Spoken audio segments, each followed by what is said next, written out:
Hi, everyone, and welcome to the Work It Story Suite. I'm so excited to be here with Lisa, who's going to talk about something that has helped me a lot through my own career, which is differentiation, really differentiating yourself. Differentiation is something I think that, is critical throughout your career. And I have been fortunate to have three amazing women mentors who taught me three aspects of differentiation that I think are important. One is about having an angle and how do you differentiate yourself with your advice and your point of view. And the second is how do you find your own style and voice.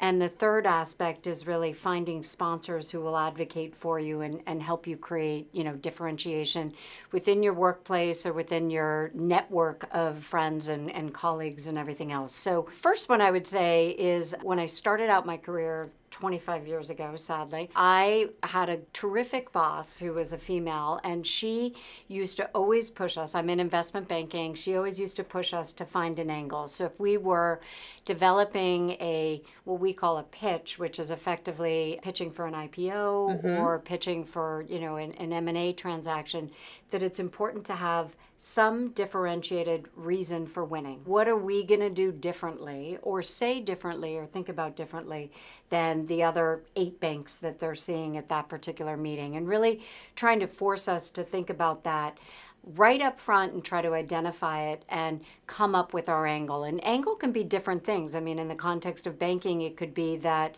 you have a different way of thinking about how to position the business to investors. It could be that you have a different idea about deal structure and how to structure a particular M&A transaction than somebody else. It could be that you just have done more relevant deals and have, really interesting credentials that you need to make sure you position in an appropriate way. And so I think there's all different ways you create differentiation in that context. I also think it applies to just, I'm in the advice business. Right. So it's a lot about just giving advice and having, a differentiated point of view. And one of the things I learned early in my career is the only way to really penetrate, right, and create traction with clients sometimes is to take risks. And you have to, you have to develop a point of view. You might be wrong, but it's okay as long as you have a point of view, you put yourself out there, and at least have a really well thought way of thinking about why you came up with the point of view that you did.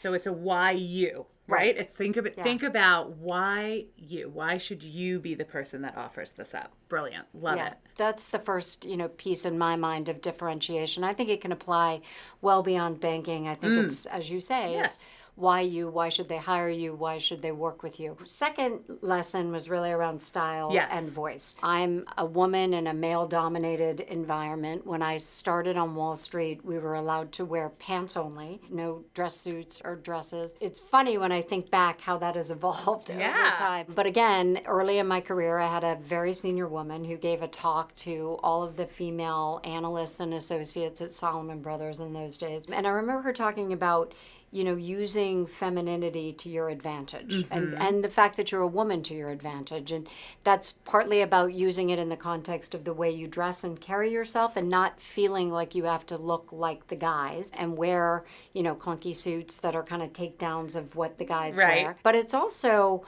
finding your own style in the way that you communicate, in the way that, you use your EQ to your advantage. And so it was, it goes beyond just the way you look and dress. It's not just how you look, it's how you're able to get your message across. Correct. And having a unique way of doing that definitely helps differentiate you. And I think I work a lot of times with a lot of the younger women on my team because I think it's harder for women to try to figure out what that style is and how do you find your own style. And I think it's important, and I think it all ties into the way that you brand yourself and the way others, kind of perceive your brand. I bank a lot of clients in the fashion industry, so over time I've developed a lot of license to kind of wear what I want to wear and get away with it more so than others. Too, and right? they've changed, right? So I do think it's important to think about kind of the message you're sending in terms of the way you're communicating and the way that, you're presenting yourself. So that's the second lesson. The last one's sponsors, right? The last one is sponsors. Look, I think this one's tough for women in particular because I think we're afraid to ask for help more than guys. Definitely. We're also afraid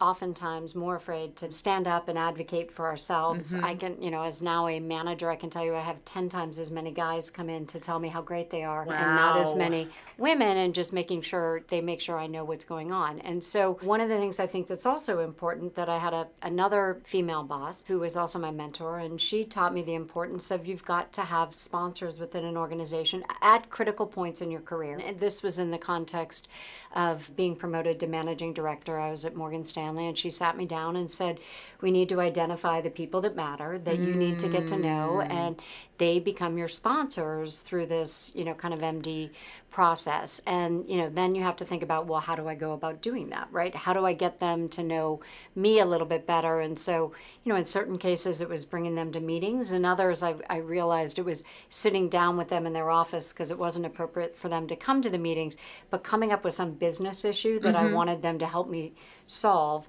so that we could think it through together, and they could also see how I thought, because otherwise it's pretty hard for them to have a point of view about you. And so, I do think that was an important lesson for me at the time, but I think we all use sponsors in different ways throughout our careers. I think we talk a lot about mentors. Sponsors are different. They're really people who help advocate and get you from one place to the next. I think it's equally important for women, and just young business leaders to use those effectively. Especially because when you're choosing to hire someone, who would you choose? Would you choose the person who there's somebody advocating for them on their behalf, who's known and respected and trusted, or the person who's not? I think it's such a key to differentiation. No, totally agree. Totally agree. And I think it's just key to building your profile within your organization, but your profile within the community, And right? the world, in really. the world, Yes. really.